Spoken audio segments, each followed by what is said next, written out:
So yes, welcome to the demonstration part of our meeting. And our guest is the lovely Samantha Williams-Chapelsky. Hi, everyone. And she's joining us tonight from Edmonton, Alberta. So I just Cool. have a really short little bio here that I'm going to read for you all. Samantha Williams-Chapelsky is an accomplished visual artist who earned a Bachelor of Fine Arts degree from the University of Alberta.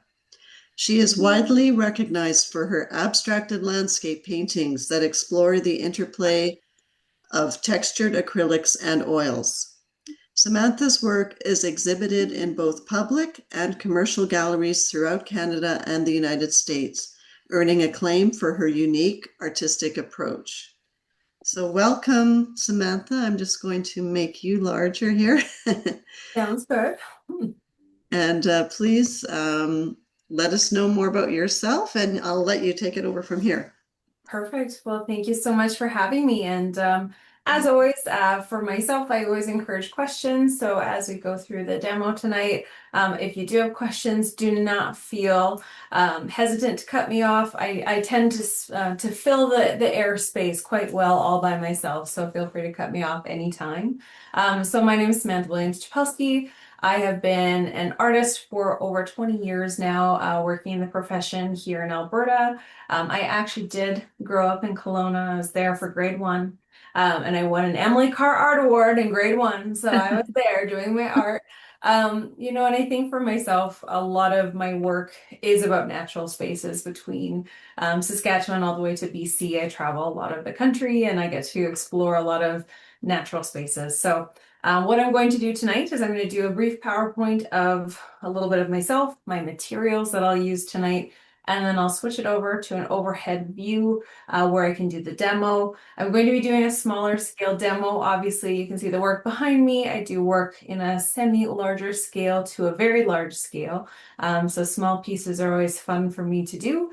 And I'm excited to showcase this with you today. So I'm going to I guess, Vanessa, I have to send a request to let me share. So I sent you a request. Thank you. And I'm just going to share my PowerPoint to start with. So as Vanessa already lovingly introduced me, I have been a teacher and an artist for over 20 years. I've built my career myself. I did graduate from a degree in fine arts. I don't know if that really helped me at all. Sometimes I question that. But I have certainly built a name for myself. I was also the Alberta Artist in Residence, which is a provincial grant for the year of 2024 to 2025. So that had me painting 100 plein air paintings across the province in 42 different communities. So that was a very fun challenge. And then I do right now have my work in three commercial galleries. In Canada and the United States. Those are always changing, and it's an interesting world, that gallery world today. So I always like to say it's never the definer of success, but it's certainly part of the journey as an artist. So just some examples of my work. If you have not seen my work in person before, I do sort of straddle between some sense of realism and then some sense of abstraction and kind of go back and forth along that line. I call myself a semi-abstract landscape artist because I believe that because I put a horizon line in, we still have some resonance of a landscape. So I do work in acrylic, oil, and sometimes gouache. And then, of course, I am working on surfaces like linen, canvas, and panel supports as well. So very much traditional materials, a little bit less than traditional approach to my work. This is one of my larger works from the past year. This is a 60-inch by 66-inch canvas, so this is quite large. And you can see here, one of my biggest things is texture and how to add texture within acrylics to make it interesting and unique. I also like to challenge a little bit of the notion of acrylics being plasticky. I'm not a huge fan of shiny paints, so I really want to make my paints matte and sort of have you questioning whether that paint is acrylic or oil. Takes a little bit of that hierarchy out of the system. I feel like oil painters are often put on a pedestal, and I think today our pigments in acrylics are very similar, if not equally as beautiful. So I think there's definitely space for both in the art world. The products that I'm going to use today, and I did write these down for you, and you're welcome. I can pull this back up at the end of the demo if you wanted any information about them. I am using fine pumice gel, which is an acrylic, and I'll talk a little bit about that. The colors that I'm using, manganese blue hue, smalt blue is also a hue, so my apologies on that one. So smalt blue hue, Titan violet pale, nickel azo yellow, and quinacridone crimson. These are really interesting colors. They're not your traditional color choices for a primary palette, but I do quite like these as a set. And I find that I'm always interplaying different pigments. Now, I will tell you that I did work for a paint company for the past 11 years as well. So I did work on behalf of Golden Artist Colors. You might have seen me demoing for them across Western Canada. So my knowledge of pigments is pretty strong as well. And I think that's a really interesting topic of conversation that one day I'll host a lecture on just the nature and the changes in the pigment industry, because we are losing a lot of colors and we are gaining a lot of colors. And I think that's quite fascinating. I did put a little example of a fine pumice gel painting on the side here, and I will show one on camera as well. Fine pumice gel is my go-to for doing plein air as well, and I do use acrylics for plein air. So I do not use oils outside, I actually use acrylics, and that's what I really love to do. And then I did put these up. Again, these are not necessary for you, but I wanted to give myself some context for some of my references. So for myself as an artist, though I said I'm semi-abstract to abstract, I actually do work from photo references or from my plein air sketches. I do find having a compositional reference really important to my work. So regardless of being more on that abstract side, I do really find it important to have that reference. And for me, one of my favorite things to do is to just take photos when I've stopped and I'm driving different places and sort of on the routes to and from different places in Alberta. So the one piece on the left here is from a town called Rosebud, Alberta. It's middle of nowhere, Alberta, and it's fabulous for its landscape. And then just on the other side is the foothills. So this is our transition in to the Rocky Mountains. This is sort of in between, just right before Calgary, before you sort of run out of the city of Calgary and right before you're into the Rocky Mountains near Canmore and Banff. So these are the references that I would be working from. So today I was kind of feeling a little bit moodier. So I'm going to go with the one on the right, which is a little bit softer, but I quite like the sunrise and the colors of this one as well. Do I have any questions before I jump over to the demo side? And thank you, Vanessa, for putting that in the chat. I appreciate that. Are you using heavy body acrylics or fluid acrylics? I'm actually using a mixture. I do prefer fluids because they are concentrated color. They're just easier for me to use a couple drops and tint a whole lot of products. But there are certain colors that aren't necessarily available in fluids. Colors like smalt blue, I can't get in a fluid, or I have a huge amount of colors in a heavy body. So I do intermix them. For me, there's very little difference in how they work between the two. It just depends on your concentration of color. So these have less concentration than, say, a fluid would, but it's just up to you. Yeah. Any other questions? Perfect. So you're going to see me pause for just a second. It'll freeze my screen, and I'm going to jump over to my desk camera. So it'll pause. So I have to make a non-weird face. Trust me, I have made a lot of weird faces in my day, so it's better that I know. And I can still see everyone, so if you have questions or comments, please feel free. This is a canvas support. This is a 12 by 12. I did prepare this with a cadmium red light, so that's the color that's underneath here.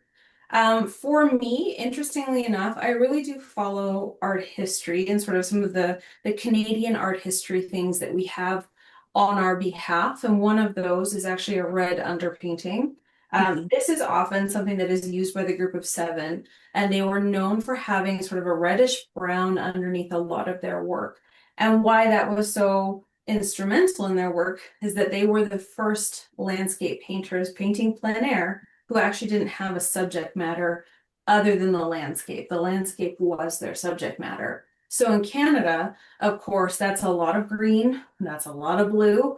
How do we make those pop? Well, if we put a color underneath, like a red or an orange, we're going to have those colors immediately pop a little bit more forward. They're going to have a little bit more presence and be a little bit more active. So this is directly from the group of seven. This is a really lovely technique. If you haven't used it before, highly recommend, and you can go much more subtle than me, but I really do love a bright red underneath my work. Now I'll show you the supplies that I'm going to be using. So fine pumice gel, that's the first one. This literally is the same stuff that they use on pumice stones for like your feet, scrubbing your feet at pedicure stations. It is a gray volcanic stone and it has been ground up. Now I prefer the fine pumice stone is very, very soft. And what actually ends up happening, and this is one of my pieces here, is it's a really smooth finish. We have a little bit of a shine, so it's sort of like a satin shine to it, but you can see that texture is just so lovely. And why I'm using a product like a gel rather than just scooping out tons of heavy body paint is that this is the expensive stuff. So for example, this is cobalt green. It's a series 4 paint. So we're probably looking at anywhere from $40 to $60 for this tub of paint. If I buy a large jar of fine pumice gel and I can mix 90% gel to 10% paint, this is only going to cost me $20 to $25. That's a lot more product in here. I can get more texture, more volume, and I'm not using the expensive stuff, which is the stuff with the pigment. And we can really space out artist quality paints with a lot of gels and pastes without losing their concentration of color. So it's really important to know that you can use gels, pastes to extend your paints, and please do. If you don't already, please do, just basically for cost savings alone. Something like nickel azo yellow right now, this size is $163. That's a lot of money. So if I only use a little bit of this with a lot of this, it's a lot cheaper for me, okay? Now, the colors that I'm going to be using today, as I said, nickel azo yellow. I am using a fluid version of this. This is my go-to yellow. Always has been. I have not been able to swap this guy out. It is a beautiful transparent yellow, and though it looks hideous on the bottle, it's one of your best mixing yellows. So it's a phenomenal color to do your mixtures with, and I do recommend it for your greens, any sort of outdoor scenes. It's a really lovely color. Second off, I'm going to be using 2 blues, to typically bring in 2 blues just to make it interesting. So I've got manganese blue hue and smalt hue. Now this one is open, this one is heavy body. I use what I have. Let's be honest, the chances of me going out to buy the same products in all the different product lines all the time, very slim. We can really mix any acrylic with any acrylic, even brands. It doesn't matter if you have Golden, if you have Liquitex, if you have M. Graham, please use them all. If they say acrylic, you really are good to go. Don't feel like you have to be loyal to a brand. The only thing that I will tell you is that between brands, the colors change because brands buy from different pigment sources. So know that your manganese blue hue in Golden might be quite different than your manganese blue hue in Liquitex. And that's just the nature of pigments. For my red, I pulled out a quinacridone crimson. Now this color will be discontinued pretty soon. A lot of the quinacridones will be, simply because they're very hard to make. And what you'll notice is that a lot of our pigments are changing and we're losing quite a few of them. So even colors like cobalt blue used to be a series 2 paint, and now it is a series 8 paint, which means it's very expensive. And it just means that we're losing access to a lot of those pigments. Not many suppliers make artist quality pigments, so it's harder and harder to find. So quinacridone crimson, we'll use it today, but no, that will probably be replaced. This was a good replacement for your alizarin crimson, which there is a hue of still, so you can certainly find a synthetic replacement of it. And then for my absolute favorite thing, so my white, instead of using a titanium white, I'm using a tint. So this is a titanium white tint. Still has a lot of titanium white in it, but it is called Titan Violet Pale. Now this actually has violet oxide in it, which is sort of like a brown color, and it has the white mixed in. And the ratio is quite extreme, so it's the smallest amount of violet oxide to a huge amount of titanium white, but it makes it just a little off, which is quite nice. And if you're finding titanium white is a little strong for you, maybe think about switching your white. When I switch back to the camera view with my desk, you'll see the painting behind me is actually using Titan Buff instead of titanium white. Sometimes switching out your white makes a huge difference in your work. So I would suggest something like a Titan Violet Pale is a good option. Quite a beautiful color too.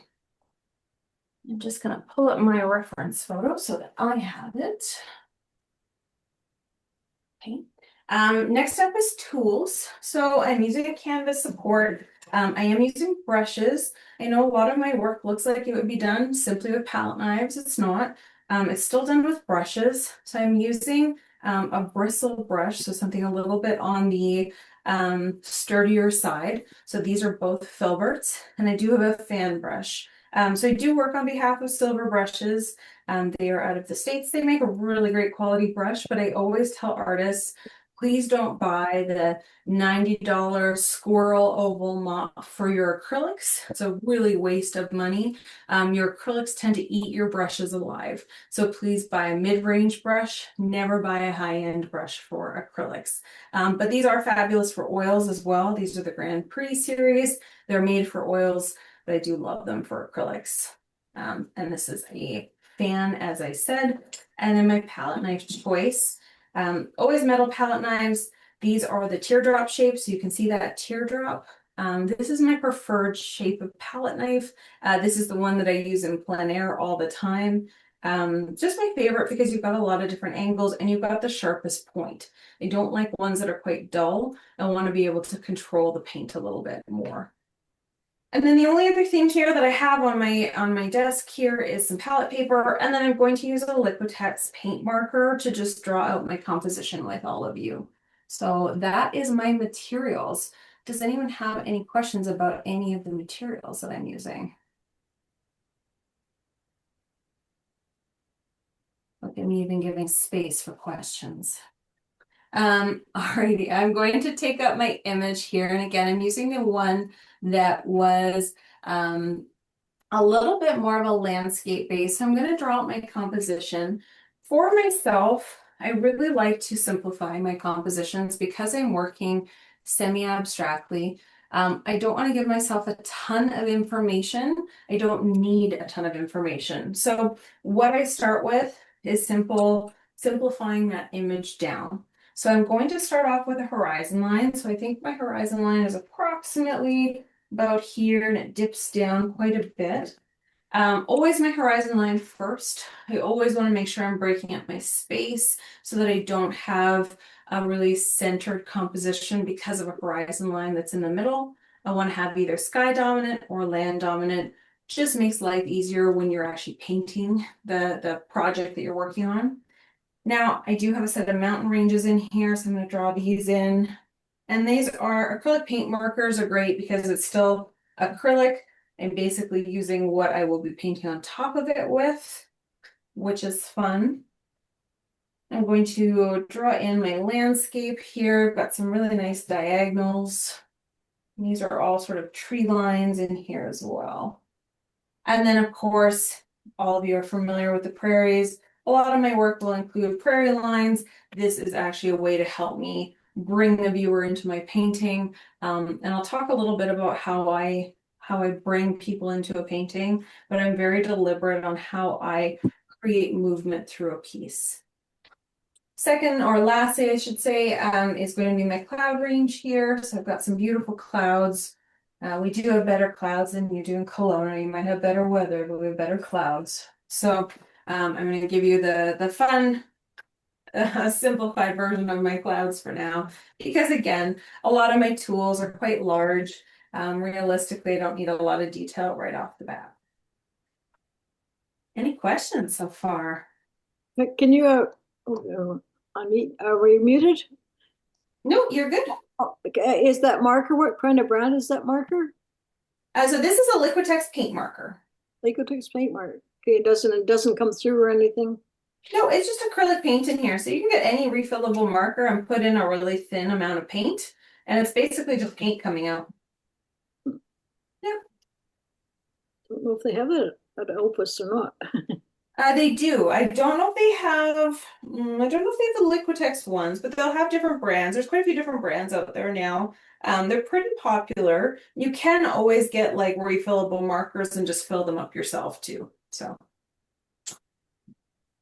Alrighty, so this is fine pumice gel. As a product, you'll see it's actually quite gray. When it dries pretty much transparent. So we have a little bit of cloudiness, but not a lot. It is very, very transparent, and it's a little bit duller than acrylic, so it's not as shiny. So why I like paints like this is, again, going back to not liking shiny paintings. For me, I really want to have the ability to control that sort of interest of how the painting looks once it's done. So if the painting is, shiny or matte or something different, it's nice to have that option to really change the painting look overall, and play around with that as well. So I've basically scooped out some here. I'm going to mix up my paint. I do this differently a little bit for plein air, but for today's purposes, I'm just going to mix up a bunch of colors. Got my manganese blue hue. This is an open paint. So open paints, you'll see on the side here it says open. This is for all of you who tried acrylics once and you were like, oh my God, they dry way too fast. I never want to use them ever again. These are slow drying acrylics, so they're kind of nice to use if you're really struggling with that drying time of your paint. Now you see I didn't add a ton of paint, but what I end up with is a ton of paint. I'm using a lot of that medium, and I'm really able to expand my volume with the fine pumice gel. And as I said, this will dry transparent, so whatever whiteness we're seeing here will dry away, so we won't actually see it once it's dry. I'm going to use mostly the smalt for the mountains, but I do want a little bit of it in the sky as well. This sad container has seen a better life. It is almost done. It's almost there. A little sad looking though. We're going to mix some of this up here. So Samantha, does the pumice gel, does it affect the drying times one way or the other at all? Your thickness is really what affects your drying time, and your humidity. So you, for example, will have more working time because you're just in a more humid environment. And if I scooped on a 2-inch thick amount of fine pumice gel, that's going to change my drying time. Humidity and amount. Otherwise, we're kind of not really able to change it too much, aside from adding products like the open, which is a slower drying. Okay. Yeah, acrylics are still fast. I mean, you're going to get the most from them in like the nice, humid, cool days. That's when they're best. They're going to dry fastest when it's hot and dry, just the way it works. So this is the nickel azo yellow. Mix this in as well. This is a really lovely color. Again, looks horrible, I understand, but one of your best yellows, trust me. Yeah, I love it. Yeah, it's such a good color, and it's so nice to have transparent yellows. We literally, on the color wheel, we have like 3 transparent yellows, and a few of them are just so rusty in terms of color. They're really hard to get a good green from. So I do like it as a transparent yellow. I am going to mix up some white. Realistically, if I was a smart artist today, I would have mixed up the white first because that makes the most sense, but I never do that. So I'm going to do a little bit of white here as well, and then I need a little bit of my crimson as well. Always mix your whites first, just cleaner.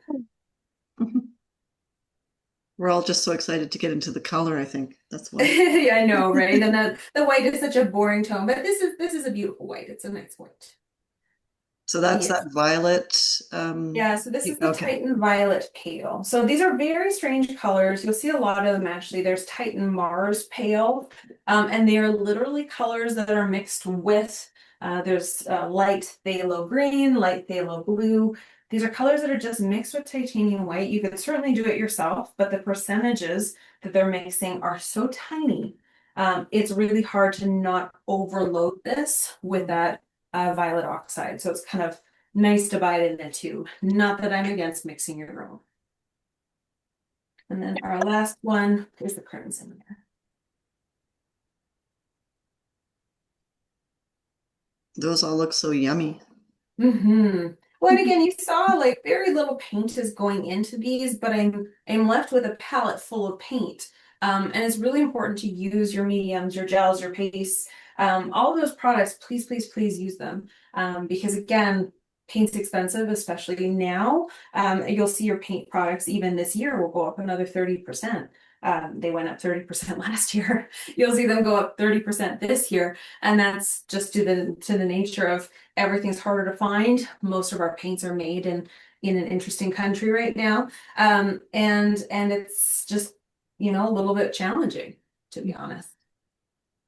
So what I start off with, and this is going to look messy before it looks good, and what I really like to talk about at this point is we're all in an industry that part of this is fun. We have to have fun. So I want to make a bit of a mess here, putting out my color. I don't want it to be perfect right off the bat. We go through phases in artwork where they have to be messy for a while.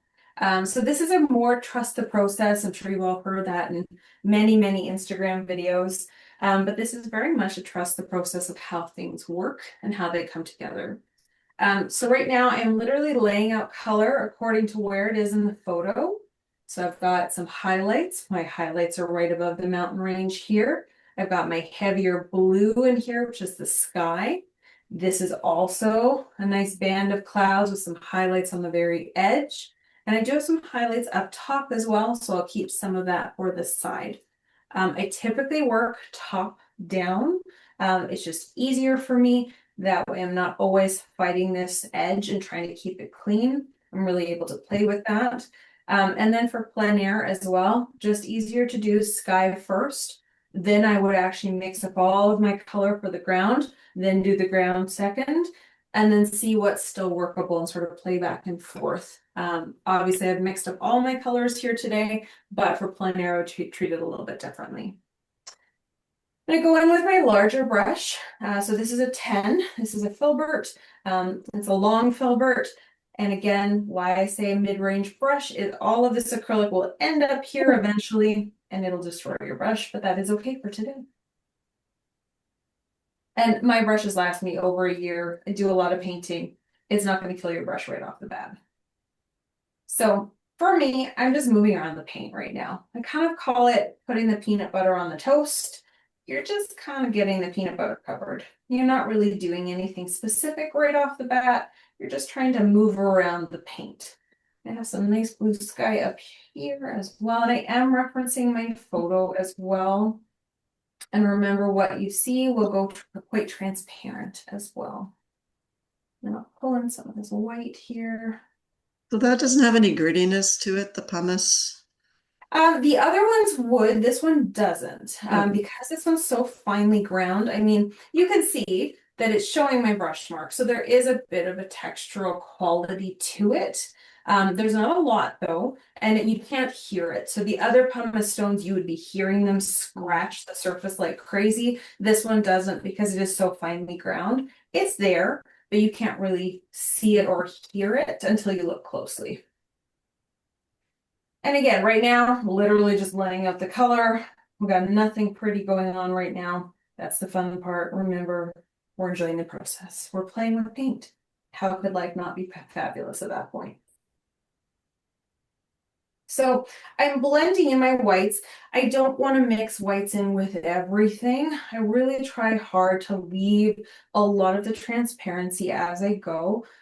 Because this is a very transparent pigment, I want to still see a lot of that red pop through. And right now I'm kind of just ignoring it. I'm trying to get my cloud structures there. I don't really have a sort of method to what reds are left out and which ones aren't. Right now, I'm just really trying to get that cloud structure in place. So I'm gonna go back in with my palette knife here. I'm gonna carve some of this out. And this is where, again, you can see my palette knife carves down to the surface. Well, this is going to come up really beautifully once it dries. And you can see that red popping through is really, really lovely. So we'll have a bit of a sheen issue on camera just for a little bit here as this moves.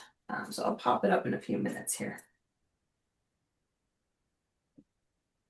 And this is a canvas that I'm working on. You could certainly work on panel as well. Both are very usable with this much texture. If I was going super heavy on the texture, I probably just want to use a panel support just because canvas won't be able to support the weight of a product like this. All right, so I'm pulling down some of these darker colors now. You know, sky gradients, we do see skies shift from darker to lighter as well. So when we work in the clouds here, we'll have some fun with that.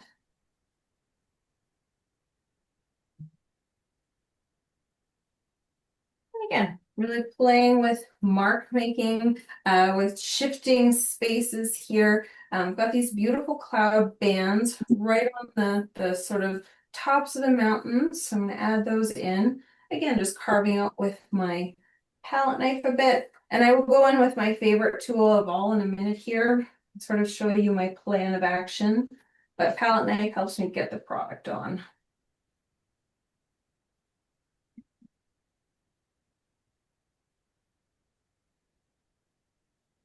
A little bit of this thing up here as well.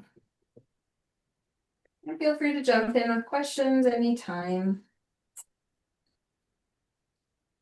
Samantha, if you were working on a much larger scale, like the 5 foot by 5 foot, would you use the same size tools?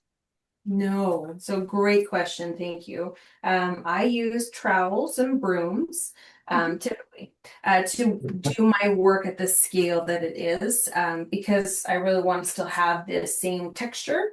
I can't use tools like this. So I literally go and get bricklaying trowels and push brooms from Home Depot and use those. I think, you know, as an art history person, so Vanessa and I were chatting beforehand, we forget that artists that we don't need to go to Opus or the art supply store and buy the fancy stuff. Remember that a lot of your artists like Jackson Pollock, Helen Frankenthaler, all of these artists actually use pretty general things like brooms and mops and sponges. And sometimes it's nice to throw one in the mix. It's a really freeing process. I have some very specific brooms that I love, so. So I'm going back in with my fan brush. Now, fan brushes for me are the ultimate tool that I think we don't give enough credit to because they are just so lovely at creating movement and marks. And it's all in how you use it. I find that, again, it's a tool that's often thought of, you know, I can make grass or I can make, you know, cat hair with it. But other than that, what else do I do with it? It's a really beautiful tool to use, especially because it has such a freeing ability. So I find if you're an artist who's really sort of stuck in the little mark making journey, you can't not pull out your teeny tiny little brush. You can't not do those teeny marks. Give yourself a fan brush. Sometimes it's enough to sort of break that habit. I often will set my plein air artists up after their first painting. We paint, you know, something more challenging, and they're all frustrated. And then I'll hand out the fan brushes, and you remember, oh, this is so cool. Look at the mark it makes if I use this side, or look at the mark it makes if I use that side. So again, having some fun with the tools. I'm just going to prop it up. Will me? No, it will move. Make it better this way.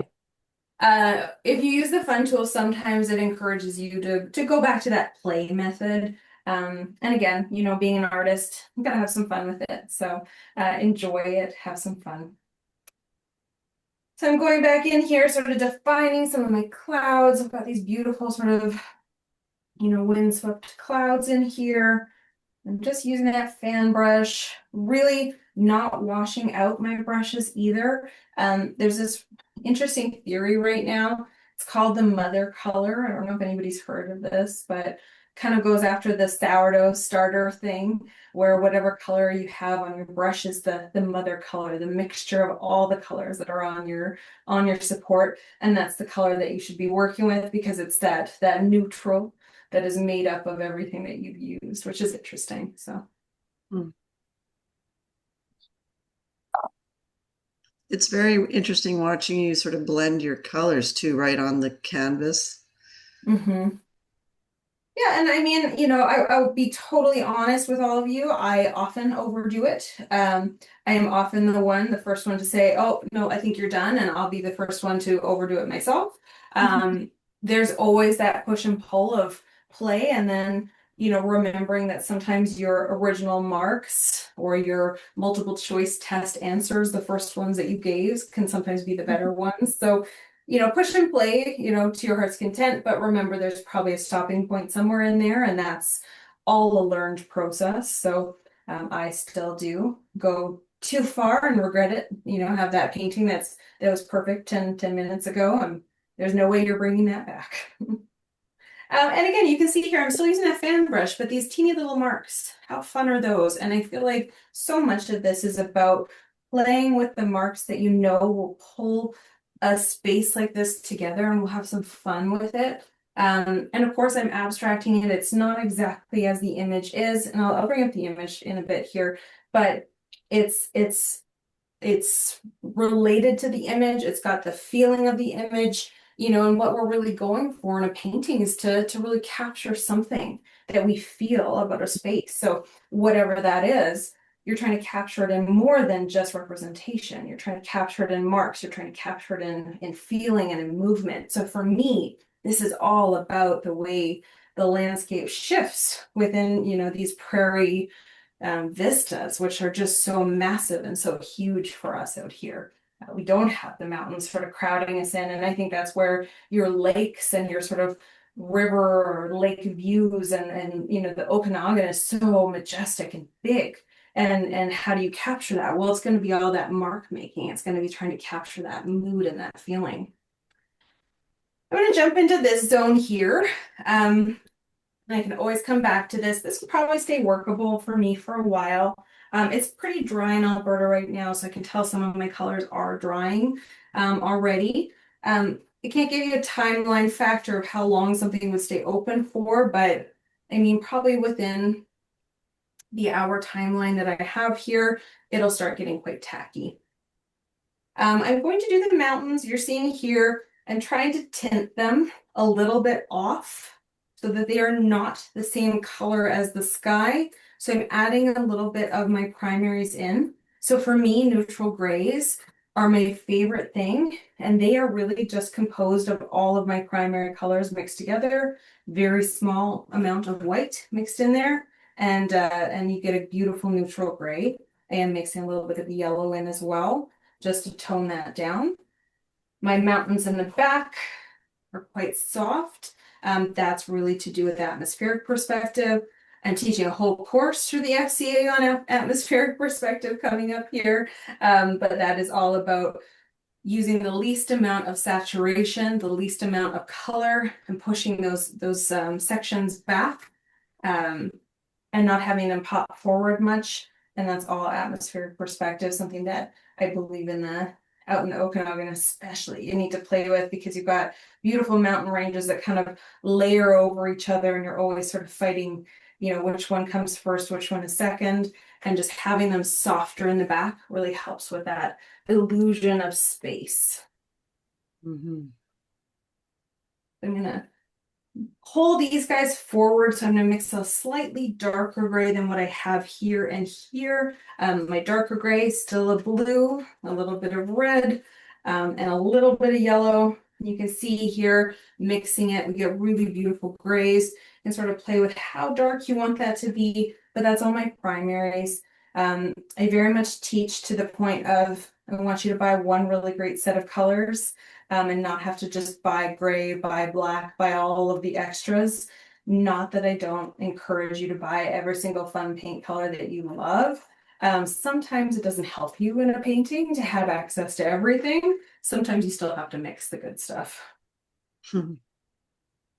So got a little bit of that red popping through, quite like that. And again, you'll see it a little bit more as we go, but you can see that shift between here, here, and here. We've got 3 layers of mountains happening, and that's all just within a couple marks. And it's because we shift that gray further and further, saturation, a little bit darker, a little bit more of that color popping through. So I'm gonna pop this up over here, so you can hopefully see me a little bit better now on the bottom side. And as I pull forward, it's quite green in my photo. Again, thinking about atmospheric perspective, my greens back here would be very grayed out. They would not be strong greens, where my greens up here will be the sort of physical greens. They will be the bright, the vibrant ones. So I really want to gray out a green. So I'm not going to clean up my palette. I'm not going to make a new palette. I'm going to mix a green. So I'm going to take a color like manganese blue here, a bit of my nickel azo. Then we can look at this color and be like, oh my goodness gracious, that is strong. That is bright. That is too much for this area. So what I can do is I can actually add my red into it and really dull it down. So you need to have those primary colors out to help you dull down the colors. And even if that's not dull enough, I'm gonna grab some gray. We're gonna gray out our green. This is a really great way of working. If you add gray to your greens, you get this beautiful sort of majestic, dirty green that's way in the back. So it's really lovely color. Pop this in. Just sort of running right along. This was my, original horizon line. So horizon lines are technically underneath the mountains. They're sort of where the water would meet the land. So my horizon line is right about here. So I'm putting in this sort of muddy green to start with. And then I want to have some tonal variation in here as well. Now, this is where acrylics with medium like this become interesting, because you can see here, even with this color, this isn't really a dark. So it's not really a dark. In order for me to build a darker color, I do sometimes need to add more pigment, which is just more paint. So I would like a darker green. Right now, I'm not going to be able to get a color like this darker unless I add more paint.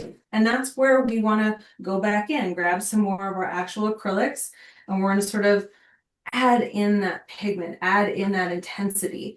And we only can do that by actually adding in the paint itself. So I'll show you if I mix in that blue, which all of a sudden we went darker, we add in straight yellow, we get a little bit darker, and then we are going to add in couple drops straight from the bottle of our red. So this is the quinacridone crimson, and I always add reds into my greens. This is how we get those nice, rich, dark greens. And it grays it out. It's not a strong color, so it's definitely a grayed out color. I can fiddle around if it goes too brown. You always add more blue, that's fine. And we can get such a rich green, but you need to add the reds in because the reds are what are going to make your greens sing. And pop this in, some really nice darks in here. You can see that darkness is what we needed to really make this area pop. Got this sort of tree line over here. And again, not being too specific about how I'm laying it out, putting the color on. I'll play with it in a bit here. Just really trying to get it in its spot. We do want to come up forward here a little bit brighter in this zone, and then my brightest colors would be about here. So a little bit brighter. Maybe we'll take some of that dirty green, add a little bit more yellow to it. Teeny little bit of white. And this is all the fun sciencey side of you mixing color, and it's the part that I love. You know, you're just playing around on your palette and seeing what you can create with the colors that you have. And this is again, you know, where color wheels, one of my first things I do on every retreat now is we all do color wheels. And I know it's like one of those boring things that you're like, oh, I did this in, you know, preschool or elementary, and I don't ever need to do this again. Oh my gosh, you need to do color wheels over and over and over again to understand what you're actually using, because our colors are so different. I think my video paused. Yes. Oh, it did. Yes. Yes, let me stop for a second Okay. and we'll restart. I'm glad you noticed that. Well, I'm glad somebody did. Okay.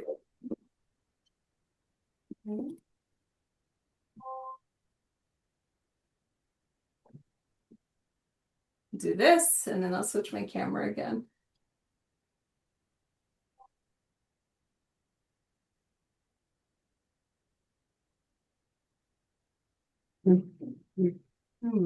Apologize, hold on. I'll just remove the spotlight too in case that's stopping something. Sure, why don't we ask questions while I figure out my camera?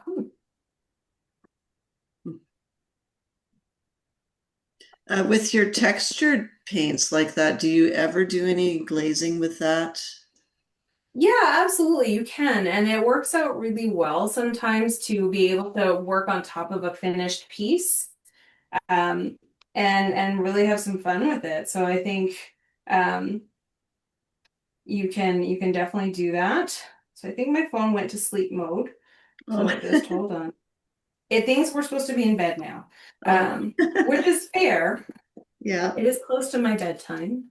Yeah, we're an hour earlier than you.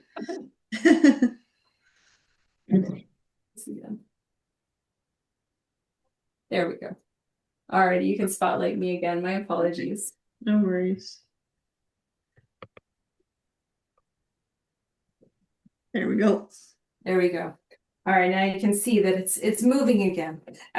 So again, we can see with the texture, you could let this dry, and even a piece like this, if I wanted to glaze over top and I wanted this to be softer, I could use a yellow glaze over top or a blue, or if I wanted to add some more white or transparency, absolutely. And the best part about acrylics is your drying time is so much quicker that you really have that ability to play with it. Now, I do say with this sort of application of paint, sometimes what you see is sort of a better approach than you really overworking it. It can go sideways quickly when we're dealing with texture, and that more has to do with the drying time. You really want to make sure they're dry before you go back in. If they're not dry and you pull out a paint that isn't quite settled, you can end up with like a lot of tears in the acrylic that look pretty obvious what's happened, and those are really hard to fix after the fact. So depends. I like the freshness of this approach, so I would say, you know, try to do a one and done kind of system with it, but there's nothing stopping you from doing anything on top. So again, laying on texture, this is just that nickel azo yellow. I did add some white to it and a little red. Again, I don't want really strong, potent colors. I would like them to be just a little bit off. If they're too clean, they're not really a natural color. Not saying that this is natural by any means, but they're not a realistic color, I should say.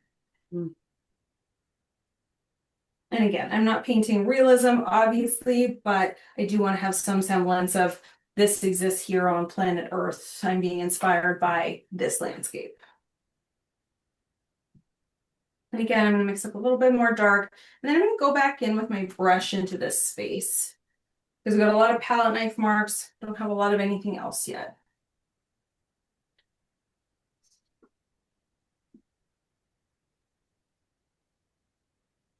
Darks in the image. It's over here. And again, you can see right now, I'm actually just throwing paint right on top. It's just like plopping the paint on with my palette knife. There's no rhyme or reason. It's just in the photo, there's all these darks that I want to make sure that I'm putting in the space. And then I'll go back in with my brush. I'll go back in with my fan brush first.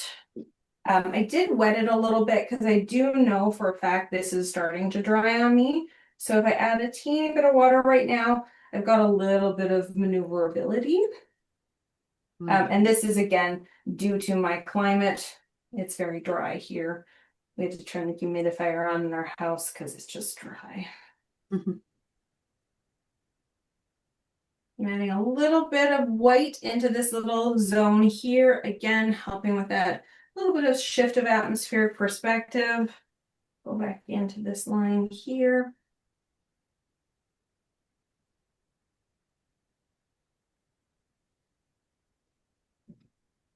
And then I started sort of thinking within this landscape, how the land is moving through the space. So when a viewer comes up to look at a piece like this, how do they enter the painting? How do they get through this landscape? How are they sort of walking through it? So if you can imagine you're kind of taking a stroll through a space like this, how do I pull them into the space?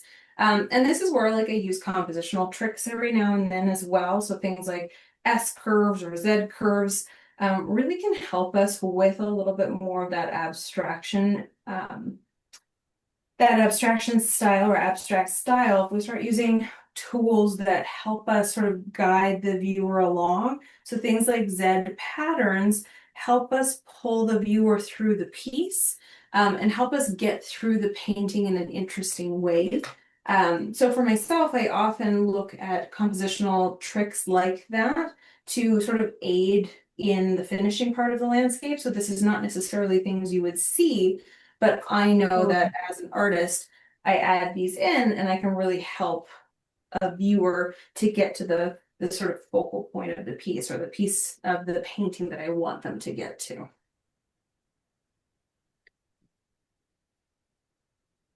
So I'm using my filbert, and you can see I'm actually sort of diving down back to the red. I want to pull some of that up so I can absolutely use my brushes to do the reverse of brushing on paint and actually have them push some of it off as well, just so that I have that ability to, again, control the direction, but let some of that bright red pop through. Also, with an underpainting color like this, you do not need to finish the whole thing. So I can leave areas that are significantly in red alone. And if I feel like they work within the painting, fabulous. I don't need to paint in the whole painting all over as sort of one painting here. I'm going back in with my smaller brush. This is a smaller filbert.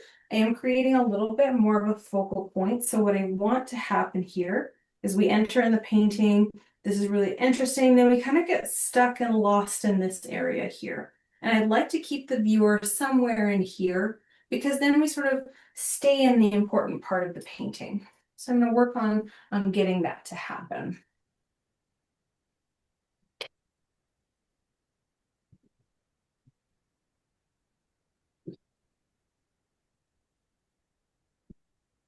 The red is a nice unifying factor too throughout the canvas. The directional lines. Well, the red that's showing through, like because Yes. it's all over. Yeah, absolutely. Yeah. Again, it's a nice thing to sort of play homage to, the group of seven as well. It's something that, we as Canadian landscape painters have such a rich history in doing. And I think it's such a lovely nod to them and to acknowledge, this is where we came from and that importance of painting the landscape because the landscape was subject matter enough. It's so fabulous.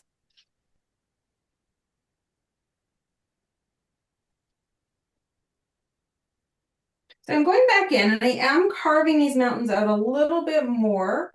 I'm going to have to go back in with my dark as well because I went over it quite a bit, but I wanted them to be a little bit softer on the top. So again, dealing with that atmospheric perspective, this really should not be a harsh line in those further back mountains. Should be a very soft line back here because they would be the furthest back, the least amount of detail, the least amount of saturation of color. So I really want to make sure that those feel like they're further back. And again, I'm not painting realistically, but I do want to have some semblance of the space I've created.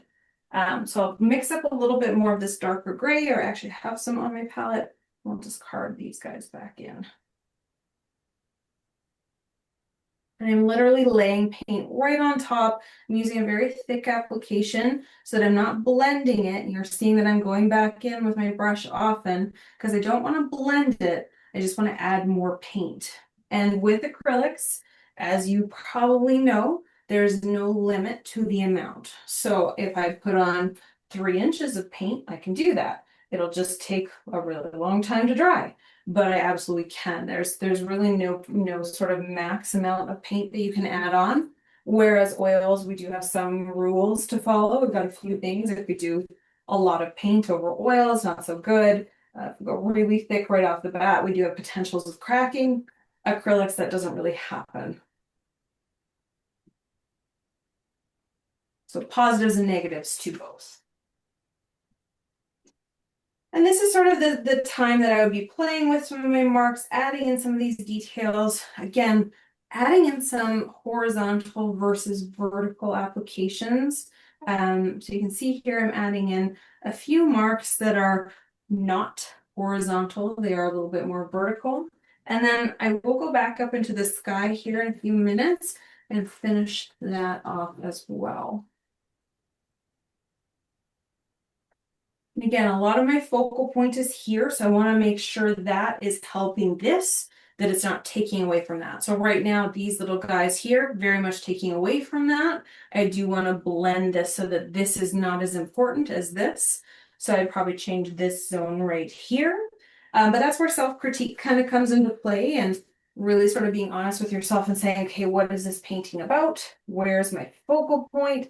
How do I get myself there? How am I getting the viewer there? Am I putting too much emphasis on another area that really isn't important? You know, really looking at your painting and giving yourself all those critique notes that you might do with other artists, but you have to give them to yourself as well.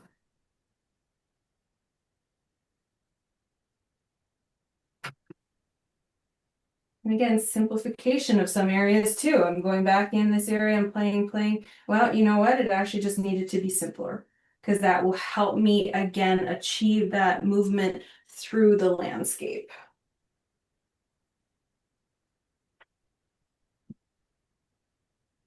Again, I go through a lot of paper towels. No one said art making was super environmentally friendly anyway, so I apologize. It's just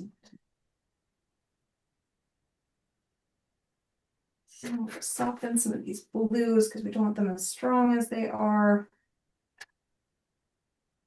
And again, here, if I didn't want to add in pumice stone, I wanted to just go in straight with paint, I absolutely could. So when I'm doing a texture painting like this, you don't have to always add in the texture. I can, but I don't have to. Just know that if I go straight in with paint, my sheen is going to change because all of the other paints are mixed with something that is a little bit more satin-y, where that straight on white paint will actually be quite shiny. If that makes sense. So I'm going to go back up here. We're going to adjust this guy. I do want a little bit more of the smalt hue, just sort of as a color on top here. So I'm going to mix it up. I am going to add some of the fine pumice gel as well, because I do want it to cover as well. Any questions at all while I'm working? Let me see this. Okay. Yeah, I'll tip it in a bit here. And again, this will dry a lot more matte, which will be quite nice. And again, I find the pumice gel is really the one that people start questioning. Oh, is that oil? What is that? And that's always my favorite part. If you don't know how I did it, fabulous.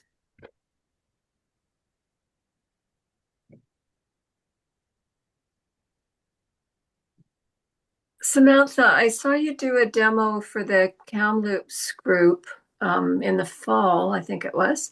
And I think you used molding paste. So you do that as well? Yeah, absolutely. So there's a couple differences. So this product, it has the word gel on it.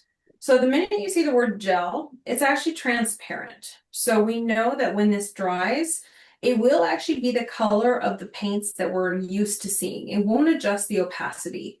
The minute you see the word paste here instead, that means that product's completely white. It's opaque.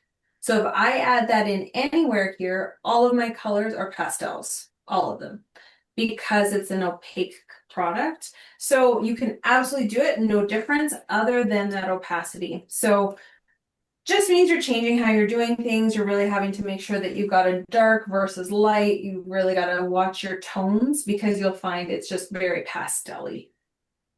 Okay, great. And could you use both those mediums in the same painting or no? Yeah, and absolutely. That's a really great point. Funny thing here, and I'm just literally scooping out some of this paint because I feel bad for this tub. I should use it all. So I'm scooping out some of it now. You can mix your own combo. So if you loved, 50% molding paste with 25% fine pumice with, another 25% heavy gel gloss, go for it. That's the best part is you can combine your own stuff. So interestingly enough, Golden as a company, so Golden Artist Colors, they used to mix batches of custom mixtures for artists all over the world who said, oh, I want 25% this, 10% that, 90% this, or 10% that. And they would literally mix custom batches of, molding paste plus fine pumice gel plus this for artists all over the place. So yes, absolutely. Oh, that's cool. Mm-hmm. But again, I think there's a lot to be known about your products. And I think one of the things, even Vanessa and I talked earlier, knowing your history, knowing your products, knowing your pigments, all of this comes down to knowing what you're working with. The more knowledgeable you are on your materials, the better off you are because you'll know how to use them. You'll know what they can and can't do. And I think the more knowledge you can gain from that, the better. Thank you. Mm-hmm. So this is overworking. This is what it looks like. And you can see the little daubs and things like that I'm doing. That's starting to become, the minute you start doing those little daubs that you're like, oh, I don't really know what I'm doing, but I'm going to add paint here because I should. Stop and say, okay, we're overdoing it. So we're going to simplify again. And that's when you go back in, you take some of those dauby things off, you manipulate your paint back to sort of how it was before. Don't be afraid of wrecking it because again, if the painting doesn't work as a whole, the painting doesn't work. There was a professor, and I'm sure I said this in the other group as well, a professor I had in university, and he would always say, so if you're doing a painting and say this area is perfect, but the rest of the painting isn't working, you are polishing a turd if you keep on painting the same area over and over and over again. The whole thing doesn't work. So if the whole thing doesn't work, the painting won't work. So it's an interesting thought. Sometimes myself, I'll get rid of my favorite area of the painting just so that I can make sure that the whole piece will work. Again, it's just really making sure that the whole painting works. So you can see right now, so I'm tipping it a little bit just so you can see the texture, but a lot of that red popping through. We can literally go back in here, add some lines if we wanted to make it really pop forward. The texture itself, like I said, will dry relatively quickly, but it's still all very much maneuverable right now. And like I said, we're over that hour in sort of marker, so we do have some timeline with it. Again, I am using a thicker amount of product, so know that. But I am sort of playing around back and forth with the sky and the ground and seeing how they connect. So for me, I'm getting relatively close to being done before I overwork it. But do you have any questions? Yes, Samantha, you talked about how you worked the foreground to bring your eye into the painting. Just talk a little bit about the sky then. What's the objective with the sky if you want to keep the viewer on the mountains, say? Yeah, and that's a really great point. And that's probably something that I haven't figured out yet right now. So that's probably why you're seeing me play with the sky so much, is because it's not quite there for me. It's close, but it's not quite at the point. So when I look at the ground, I really want to have that directional sort of, here we're going to travel into this landscape. This is where you want to end up with. Now, if I want people to end up here, I really need to have something stronger that's going to make you stay around here. So it is sometimes a bigger mark that's going to say, oh, wait, this is the spot that you're supposed to look at. And this is where the sky needs to be simplified. Because again, my focal point is that mountain range. So if I just put in a large mark like I did, where am I telling people to look? Oh, down here. Oh, we're zigzagging in here. And those big marks sometimes are the last things you're going to do to help us simplify an area. And I will even go back in here, simplify a lot of those little marks that I did. I don't need them. I need to make sure that the focal point is where I want it to be and that we're staying in this zone. So everything's dropping us back into this zone. So for me, it's very much my own, subjective take on how someone would move through a painting. Not everybody would do that. If you have a left-handed person, they're going to move through the space a little bit differently, or someone who is from a different culture who doesn't read books that way, or doesn't, view photographs that way. But for me, how I see a painting happening is that we enter into a space and we're kind of staying where we're being told to stay. And that's how I like to manipulate it. So those big marks help me with that. I'd sometimes do cheeky things where I take a little bit of a bright color and even tell you, we're gonna aim for right over here. And again, it's all about that abstraction side. So having fun with the abstraction, using it for a reason, and then using the realism where you need to. Can I ask a question about we have a lot of water. Yeah.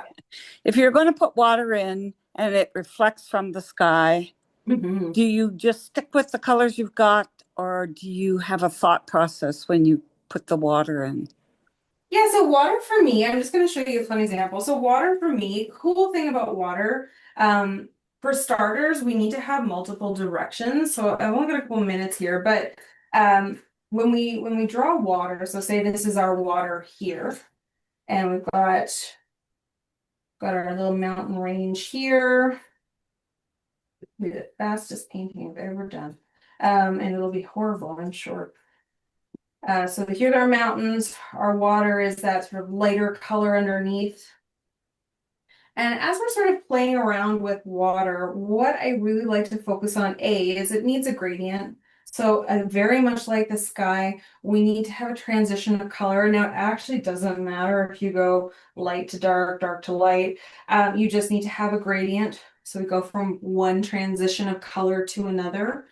The other thing is, in terms of reflection, we can drop down the exact same color that we were using, but I would say you want the muted version of it, because if it's too direct, then it just reads as too direct. And though photography will tell us different, though everything will tell us different, you want to have it a little bit off from what it was. Thirdly, I should say, we need to have multiple directions in water. So one of my favorite things, when we're doing water, we do want it to have both vertical and horizontal marks. It needs to have both. If it doesn't have both, it doesn't read as water. So this is not my best example, but we can see here. It's a little thicker. We've got that gradient happening of dark to light, or light to dark, sorry. We've got a little bit of reflection. Now my lightest spot along that horizon line will not only have some horizontal aspects, but it'll have some vertical as well. And it's just important to have both. So for me, I like to make sure that the reflection is there, but it's very soft, sort of like that atmospheric perspective. It's pulling down. It's not perfect, but we have that horizontal happening as well. Thanks. Yeah. Different way to think about it. Yeah, and I mean, this is like a semi-abstract way. I think what we're trying to mimic is like the idea of water, rather than, what a perfect reflection looks like. And for me, it's always a mixture of up and down, as well as vertical. Make sure that you have that feeling of a space. Mm-hmm.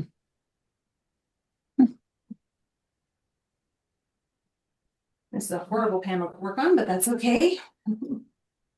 Any other questions? from this guy. So almost Yes, like- on that painting or a painting like that, this one you've chosen the focal point to be the base of the mountain, say. Would you ever have a painting like this, same sort of horizon line, but have the focal point in the sky? Oh yeah, absolutely. This could be easily all about the sky. I would just need to simplify the ground. You know, it kind of goes the reverse. You saw how I simplified the sky up? Well, I would just need to simplify the ground, and then I could make all the detail be in the sky here.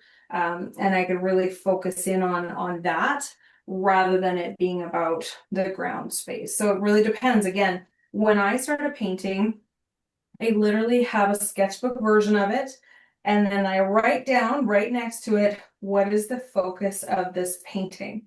You know, is it sky? Is it the clouds? Is it the water?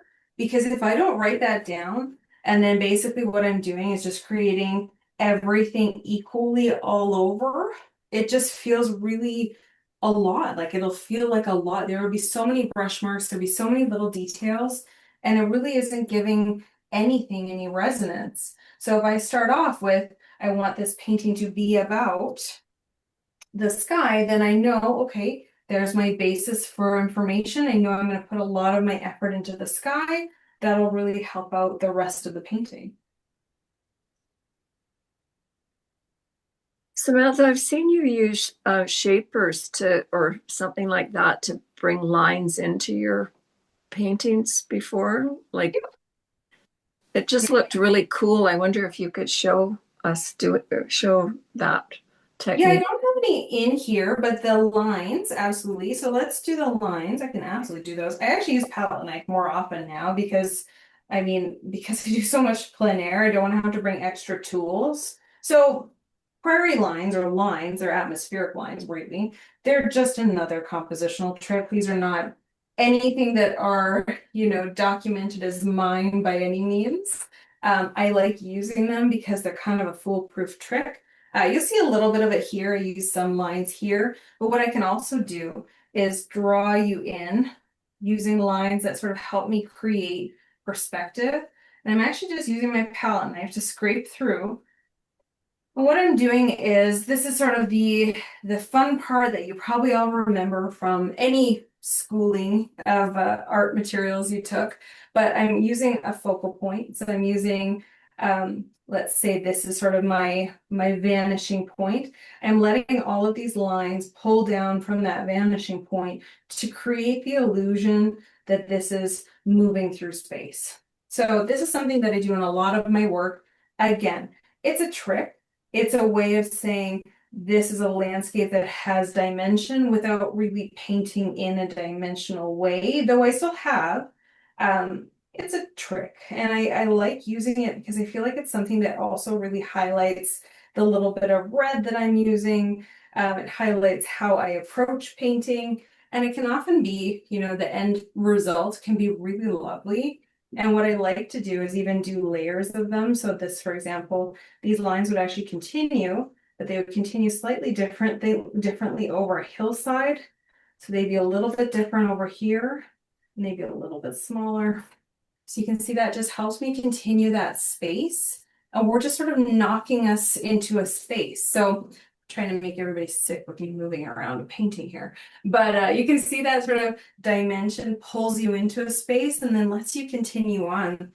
Again, it's a trick. It's a way of working. It's acknowledging the red underneath. I actually quite like how that turned out. So thank you for the suggestion. But it's a neat way of working. And I think it's a fun way of adding dimension in when you need it, and if you don't like it, you don't have to keep it. That's so cool. Thank you so much. Yeah, no worries. Well, thank you for the suggestion. You made the painting better, so there you go. And how am I doing for time here, Vanessa? It's 8:20. 8:15. Okay, cool. So I got about 15 minutes-ish. Yeah, ish. Cool.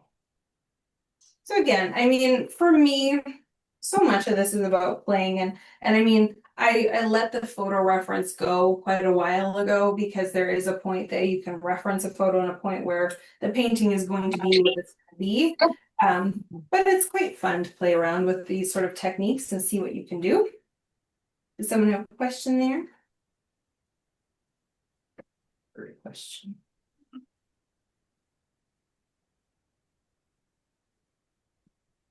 Again, focal point, we're kind of, everything is leading us to this little area. You actually saw me throw in a little bit of a lighter gray right at this meeting point. Again, this is just overkill and telling people, look, I want you to look right here. And again, it's very much leading the viewer through the painting.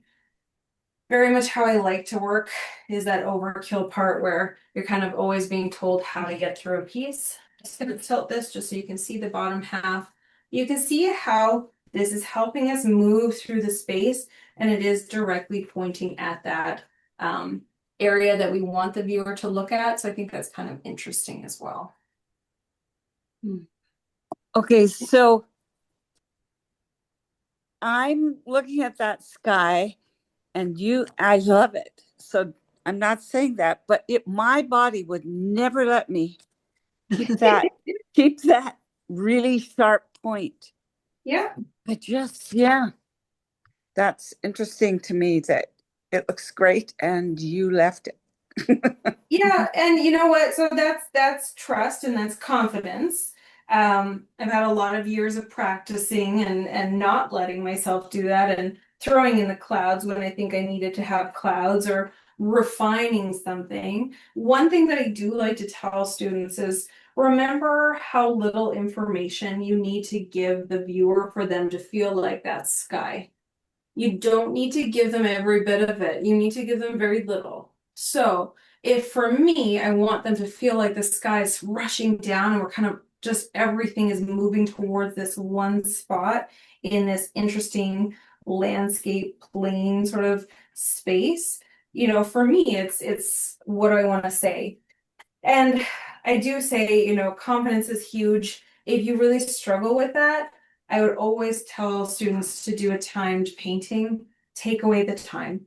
The time is a huge killer for a lot of us. We can actually get a painting done pretty quickly, most of us, if we let go of some of our own sort of needs for the painting to exist as a certain thing. And sometimes it's nice to just have this experience where you just relax. So I do this one class. It's not a relaxing class, I will tell you this, but it's something that you could all try as well, or you could do as a group if you wanted to. It's called Landscape Pandemonium. And what you basically do is for 6 hours, you're going to create 15 landscapes. And the colors are provided, the images are provided, and you have about 20 minutes per painting max. The idea is you take away the time. So you need to get this on, you need to get the information on, and sometimes, you know, that just takes away the overthinking. And that's a lot of our problem as artists, is we overthink what the viewer needs for information. So if you can, even give yourself the challenge of a painting in 20 minutes and see what you can do. See if you can get the whole landscape done in 20 minutes, because then you're going to have to trust yourself and you're going to have to say, oh, that one mark, it's going to have to work because that's all I have time for. So I'm playing with this because I'm trying to get something happening here. This is not quite what I want. So I'm just going to angle this a little bit and see if that helps.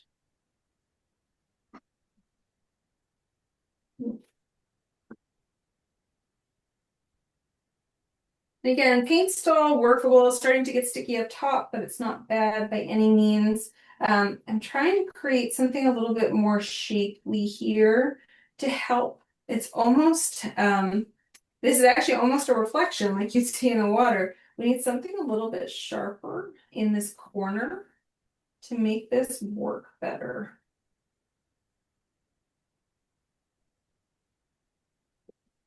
Again, I'm kind of giving it Well, that way you get that shard of light coming across the bottom part. Mm-hmm. Yeah. Me too. Yeah. Yeah, and it's just interesting because we're trying to balance it, right? We're trying to balance Right. all the stuff happening. I think we need some of this information. I don't know that we need all of it. You know, again, kind of go back in, simplify a little because we don't, it's a small painting, really needs very little information in some areas. We really want to make sure we're focusing on certain things. We can be cheeky about things, but we just want to make sure that we're not complicating it. So yeah, I would say it's probably about good. Mm-hmm. Yeah. Beautiful. That's fantastic. Mm-hmm. Fun to watch you do it. Well, Really fun.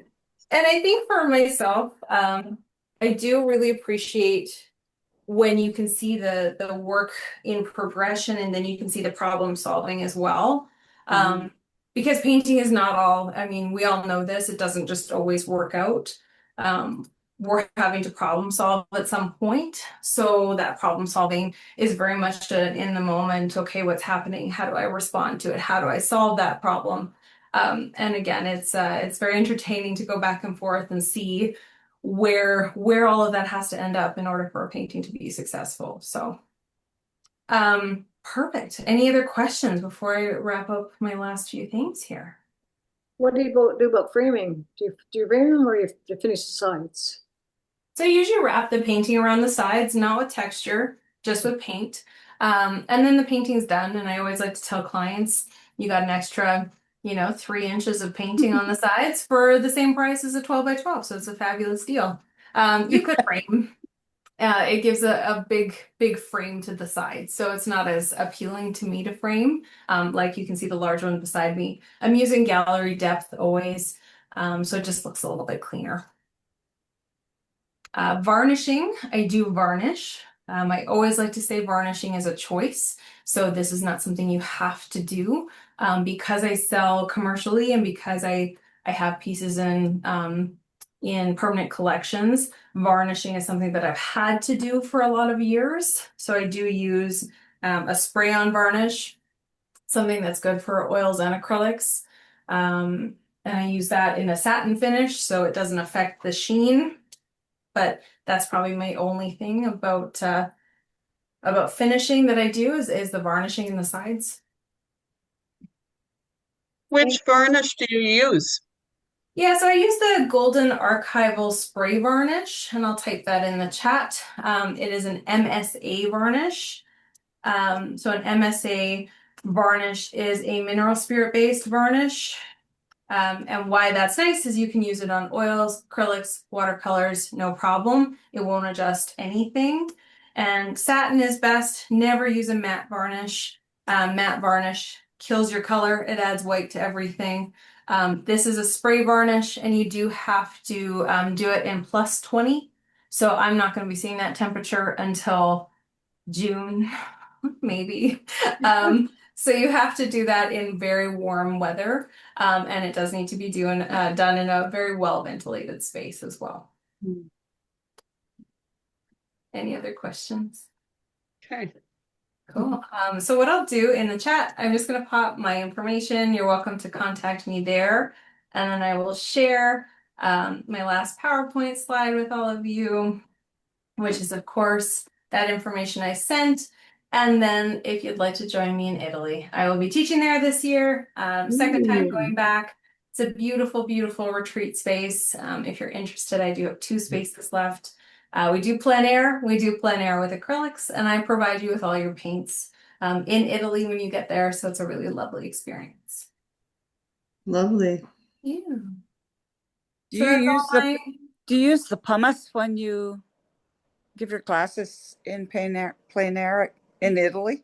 Yeah, so we use fine pumice.